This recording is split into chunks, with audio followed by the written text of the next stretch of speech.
625 मंदिर में सरकार ने इसको लॉन्च किया था, मगर अभी तक हमें 2 स्टॉल मिले हैं। तो कोई भी काम मैं लिख के देता हूँ भाई साहब, कोई भी सरकार काम नहीं कर सकती है, ये इतना इजी काम है। मुझे तो इस बात का दुख हो रहा है कि हमें उत्तराखंड में 3 फुट जगह उपलब्ध नहीं हो रहा है। साला हमारे लिए 3 जब बिजनेस के लिए हमको बिजनेस के लिए जगह नहीं मिलेगा तो उत्तराखंड का विकास कैसे हो। ये क्या है कि 625 मंदिर में क्या हम ये करें कि 200-250 मंदिर भी हमें दे दे।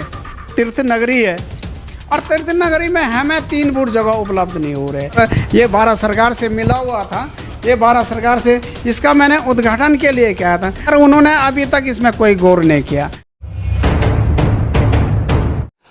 दोस्तों, आपको याद होगा प्रधानमंत्री नरेंद्र मोदी ने कोरोना जब आया, उसके बाद जब लॉकडाउन लगा तो कई लोगों की नौकरियां चली गईं। उस वक्त ये कहा गया कि आप स्वरोजगार की दिशा में बढ़िए, आत्मनिर्भर बनिए।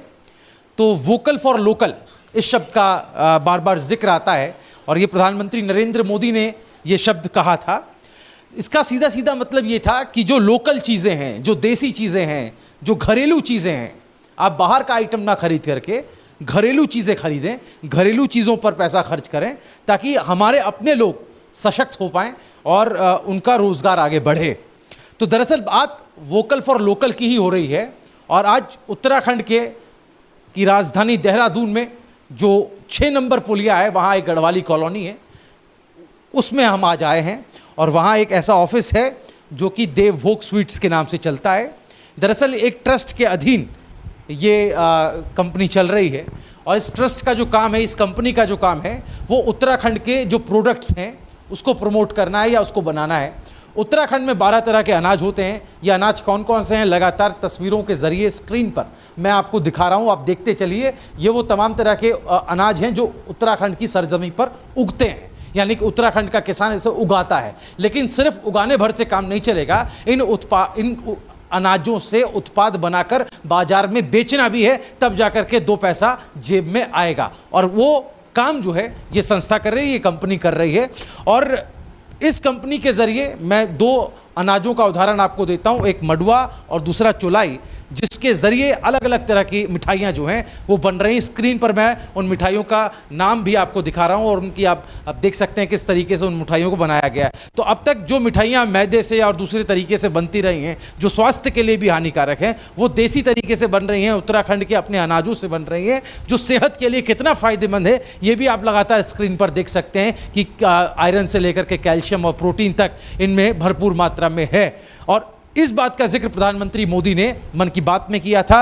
बन रहे हैं, उन्होंने संगठित प्रयासों से न सिर्फ अपना बल्कि अपने क्षेत्र का भी भाग्य बदल डाला। उत्तराखंड के बागेश्वर में मुख्य रूप से मंडुआ, चौलाई, मक्का या जौ की फसल होती है। पहाड़ी क्षेत्र होने की वजह से किसानों को इसका उचित मूल्य नहीं मिल पाता था, लेकिन कपकोट तहसील के किसानों ने इन फसलों को सीधे बाजार में बेचकर घाटा सहने के बजाय उन्होंने मूल्य वृद्धि का रास्ता अपनाया, वैल्यू एडिशन का रास्ता अपनाया।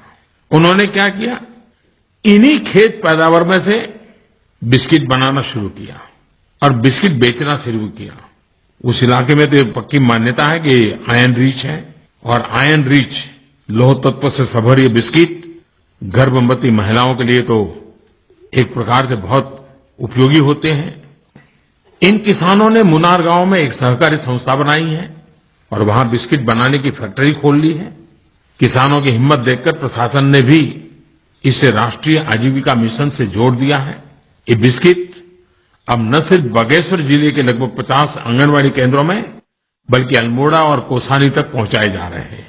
किसानों की मेहनत से संस्था का सालाना टर्नओवर न केवल 10 से 15 लाख रुपए तक पहुंच चुका है, बल्कि 900 से अधिक परिवारों को रोजगार के अवसर मिलने से जिले से होने वाला पलायन भी रुकना शुरू हुआ है। तमाम तरह की अनाज यहाँ पर, जिनका जिक्र मैंने 12 अनाजों का किया, वो यहाँ पर सैंपल के तौर पर रखे भी गए हैं। लेकिन इस काम में अड़चन क्या आ रही है, ये काम क्यों बड़े स्केल पर नहीं हो पा रहा है, इतना सब कुछ करने के बावजूद भी, ये आज हम बात करने की कोशिश करेंगे। ट्रस्ट के संचालक से ही बात करेंगे और समझेंगे कि आखिर उनकी दिक्कतें इस पूरे मामले में क्या आ रही सर है? मैं 2004 से बद्रीनाथ में हम लोगों ने एक प्रसाद योजना निकाली थी सरकार द्वारा। तो हमने जो मैंने बाहर देखा है लोगों को लची दाना मुरमुरा सारे मंदिरों में, हमारे उत्तराखंड में सारे मंदिरों में यही चल रहा है। तो मैंने एक वो देखा है, सपना देखा है इसका, कि हमारे उत्तराखंड लोग कहते हैं कि उत्तराखंड देवभूमि है, और देवभूमि में ही एक बाहर का प्रसाद है जिसको अब ना बना कौन बना रहा है, इसका कोई हम लोग उसके वो नहीं करते हैं, परंतु हम शुद्धता से हमारी जो चुलाई है, रामदाना बोलते हैं, राजगृह वो बोलते हैं, तो ये डायरेक्ट ऑर्गेनिक है। और ये ज़्यादा ऊंची इलाकों में वो होता है, पर्वतीय इलाकों में इसको पाया जाता है, जहाँ बर्फ़ गिरा होता है पड़ता है, वहीं ये चुलाई होती है।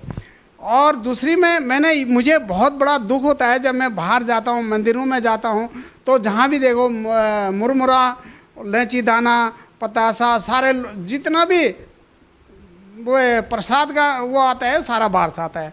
लैची दाना बाहर से आता है, मुरमुरा बाहर से आता है, तुम्हारा चूड़ी मुनड़ी धूप अगरबत्ती सारा वो सामान बाहर से आता है।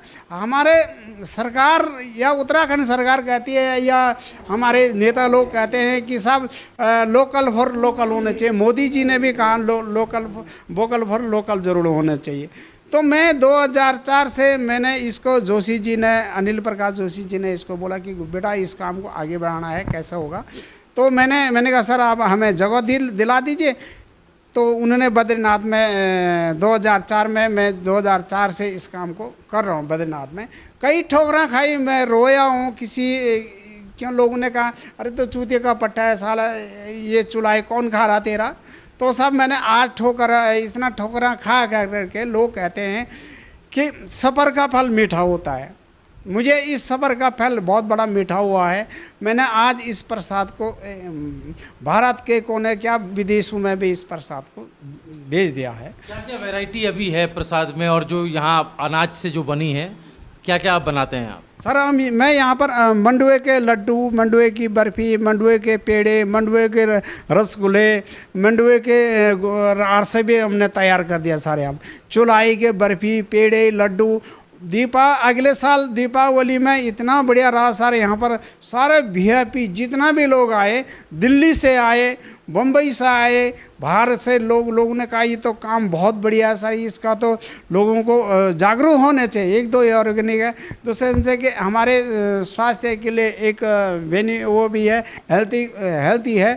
तो मैं इस प्रकार से हम लोग 5-6 लोग हैं जो इस काम को मुहैया में लगे हुए हैं, और हम ये चाह रहे हैं कि सरकार इसमें विशेष ध्यान दिया जाए। फिर इसमें क्या है कि एक हम लोग मंदिरों में अभी जैसे त्रिवेंद्र सिंह रावत जी ने इसको लॉन्च किया था 2018 में, और 2017 में मैंने अकेला बद्रीनाथ में 18 लाख का प्रसाद निकाला था। तो सरकार को ये लगा बहुत बढ़िया चीज़ है। फिर दूसरी में बात है कि हमारा जो हम लोग डायरेक्ट किसान से लेकर के और बिजनेस तक का काम कर रहे हैं, बिचला कोई नहीं है, और ना हम इसको मार्केट में कोई बिचौलिया नहीं है। किसान भी आपके हैं और काम करने वाले भी आपके हैं, हमारे हैं, और बेचने वाले भी आप, बेचने वाले भी हमें। तो हम लोग इसको कोई बाजार में ऐसी चीज़ों नहीं डालें, क्योंकि हम लोग इसको शुद्धता से बना रहे हैं और शुद्धता से इसको बेच रहे हैं। किसमें कोई ऐसी चीज़ें नहीं डाल रहे हैं कि जिससे कि लोगों को हानिकारक हो। स्वास्थ्य के लिए हम लोग जितने भी कार्य हैं स्वास्थ्य के लिए लाभदायक हो, आप रोज़गार भी दे रहे हैं। मैं सरकार से यही अनुरोध करता हूँ, हम सबके साथ जितने भी हमारे उत्तराखंड में 5 साल में तीसरे मुख्यमंत्री जी आ गए हैं, मैं मानता हूँ कि रावत जी ने इसमें विशेष ध्यान दिया है। इसमें ज़्यादा ध्यान हमारे रमेश भट्ट जी का बहुत ज़्यादा उसमें, ये जो आज हरिद्वार में मनसा देवी चंडी देवी में जा रहा है, सारे रमेश जी का किरमात है, और मदान जी का, इन्होंने भी मदान जी ने बहुत बड़ा प्रयास किया है कि भाई इसको आगे बढ़ाओ। तो वहाँ पर उस समय मनीष SDM था हरिद्वार में, उन्होंने बहुत बड़ा सहयोग किया मेरा। उन्होंने मंदिर वालों को भाई इस प्रसाद को लगना बहुत ज़रूरी है, CM साहब का आदेश है।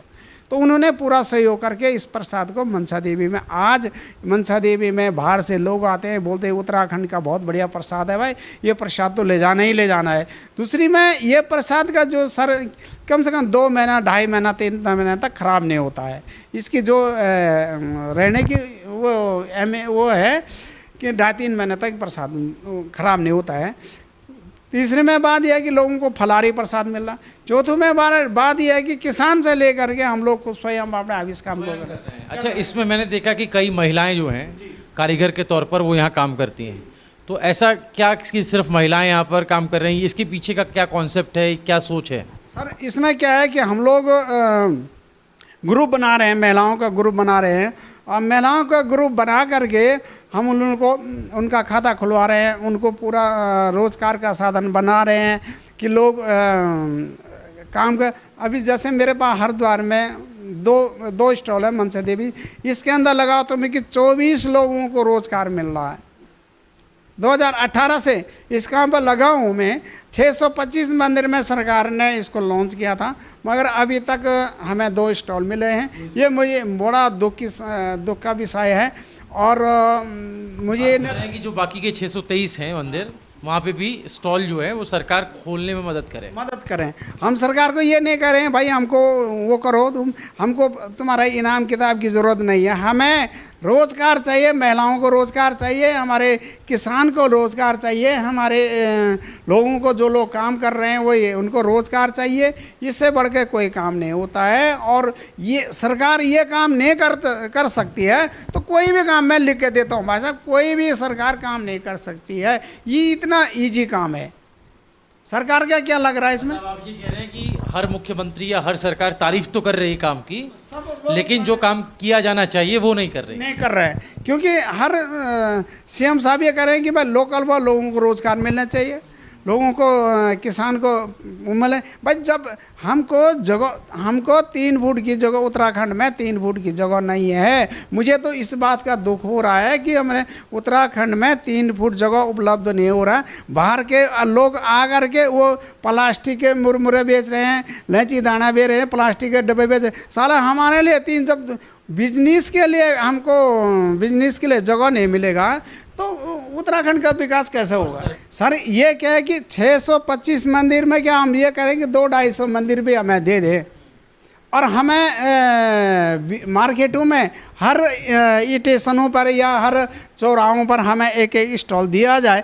ऋषिकेश इतना यात्रा चल रही है, हरिद्वार में चल रही है, सभी जगह एक तीर्थ नगरी है, और तीर्थ नगरी में हमें 3 फुट जगह उपलब्ध नहीं हो रहे। ये मुझे बड़ा दुख की सर सरकार हमें हरिद्वार में कम से कम 10 स्टॉल भी देती है, तो और ऋषिकेश में तो कम से कम हमारे पास 15,000 से ऊपर एक ऋषिकेश और हरिद्वार के बीच में रोज़गार का साधन 15,000 मैं लिख के देता हूँ। आज मेरे पास 2 स्टॉल में 24 लोगों को रोज़गार दे रहा हूँ, लगातार 24 महिलाओं को रोज़गार मेरे सामने।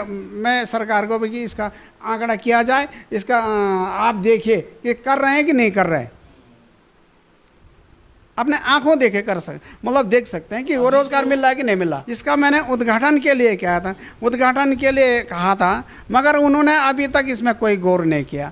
जब इसके जो मेवात भी ख़त्म होने वाली है, अब मैं इसका जब एक उत्तराखंड के लिए पहला व्यक्ति हूँ मैं जो मैंने ये लाइसेंस प्राप्त किया। मैं देख रहा हूँ इसमें वैलिडिटी जो है वो 28/2/2022 तक की है, उसके बाद ये खत्म हो जाएगा, तो रिन्यू कराना पड़ेगा। तो जो पहला, ये भी अपने आप में बड़ी ऐतिहासिक बात है कि ये अपने आप में पहला ऐसा लाइसेंस है जो इनको प्राप्त है FSSAI से, गवर्नमेंट ऑफ इंडिया से, जिसमें इनको ये परमिशन दी गई है कि ये प्रसाद के लिए जो है वो देवभोग प्रसाद जो है वो वितरित कर सकते हैं, बना सकते हैं। सेंट्रल एक लाइसेंस मिला हुआ है। अब इनकी शिकायत ये है कि इन्होंने जो वर्तमान मुख्यमंत्री हैं पुष्कर सिंह धामी, उनसे गुजारिश की थी कि वो आएँ और इसका विधिवत जो है वो एक तरीके से इसका इनॉग्रेशन कर लें, या इसको दिखा दें लोगों को, एक तरीके से एक मैसेज चला जाए कि इस वक्त क्या है स्थिति उत्तराखंड के भीतर। तो एक तरह से इनसे जब हमने बात की तो कुल मिला के 2 पहलू सबसे बड़े इस पूरे मामले में उभर कर सामने आए। पहला ये कि उत्तराखंड के जो उत्पाद हैं, उत्तराखंड के जो खेती है, वो प्रमोट हो रही है। और दूसरा जो मुद्दा है साहब वो ये कि उत्तराखंड में जो रोज़गार का एक बड़ा इशू, बड़ा संकट खड़ा हो रखा है, सरकार जिस मोर्चे पर फेल साबित हो रही है उसमें कई लोगों को रोज़गार देने का दावा जो है यहाँ बैठे बैठे ये साहब कर रहे हैं, जो देवभोग स्वीट्स या देवभोग प्रसाद नाम से ये संस्था चला रहे हैं, ये काम कर रहे हैं। तो ये अपने आप में बड़ा अचंभित करने वाला मामला है कि उत्तराखंड में जो लोग उत्तराखंड की ही चीज़ों को प्रमोट करने की दिशा में आगे बढ़ रहे हैं, उनके प्रति सरकार का रवैया हमें बेहद उदासीन नज़र आ रहा है। वो भी तब जब खुद प्रधानमंत्री नरेंद्र मोदी ने इस काम में दिलचस्पी लेकर अपने मन की बात कार्यक्रम में बागेश्वर के कपकोट में इस काम के उदाहरण दिया था और पूरी दुनिया को वो बात बताई थी कि कैसे उत्तराखंड का किसान आत्मनिर्भर हो रहा है, उत्तराखंड के लोग किसानी से लेकर के उत्पाद बनाने तक में खुद को इन्वॉल्व कर रहे हैं। तो इस तारीफ को और अप्रिशिएट किए जाने की और आगे बढ़ाए जाने की ज़रूरत थी, जिस पर कहीं ना कहीं हम देख रहे हैं एक तरह से ब्रेक लगा हुआ है। सरकार को ये चाहिए कि सरकार इस काम को प्रोत्साहित करने के लिए जो सबसे बड़ी समस्या स्टॉल की है, जहाँ पर इसको बेचा जाना है, क्योंकि ये बनकर तो यहाँ तैयार है लेकिन ये तैयार बन करके कमरे में रखने के लिए नहीं है बल्कि इसको बेचने के लिए है। और वो बेचेंगे तब जब इनको वहाँ जगह मिलेगी और जगह देने का काम है सरकार का। हम गुजारिश ये करेंगे सरकार से, अगर ये वीडियो हुक्मरान देख रहे हैं या सरकार तक पहुंच रही है तो गुजारिश हमारी यही है कि सरकार इस तरफ जल्द से जल्द ध्यान दे और इनकी जो परेशानी है उसको दूर करे ताकि लोगों को भी रोज़गार मिल सके। दोस्तों इस वीडियो को आप ज़्यादा से ज़्यादा शेयर करें ताकि इनकी आवाज़ आगे तक पहुंच पाए। इस वीडियो को शेयर करें और कमेंट में अपनी राय हमें ज़रूर बताएं।